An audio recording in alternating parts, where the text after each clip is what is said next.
Surface changes as lithospheric plates move over geologic time, creating and destroying ocean basins.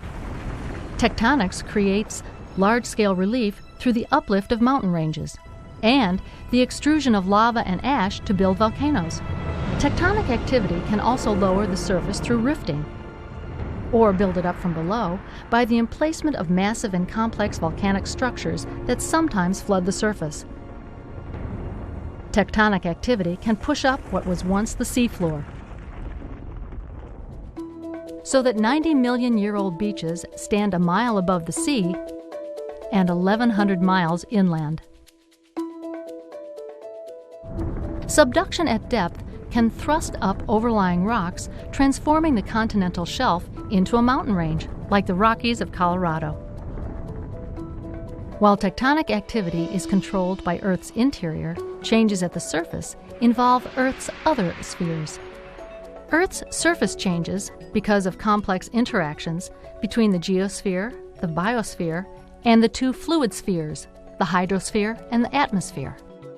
Over time, the tectonic effects that uplift the crust are balanced by processes of erosion that breaks it down. Even the steepest uplands are reduced to gentle slopes. Gravity plays a role on every slope, pulling particles downwards, sometimes entering river systems that cut through the landscape, like great arteries carrying the broken fabric of the land, far from their sources. Wind is another agent of erosion. Wind-blown particles scour surface landforms. Glaciers scrape and gouge the crust, pushing ahead ridges of rocky debris, called moraine. In the last 2.5 million years, Earth has experienced many continental glaciations.